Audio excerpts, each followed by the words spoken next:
বাবারে বাবারে বাবারে, কি ভারী বইগুলো।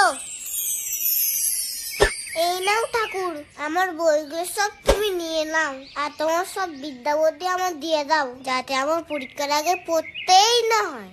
আমার পড়তে একটু ভালো লাগে না, শুধু খেলতে ইচ্ছা করে, আর মা শুধু জোর করে করে পড়তে বসায়। না পড়ে কে পরীক্ষায় পাশ করতে পারে শুনি? কে বললো কথাটা?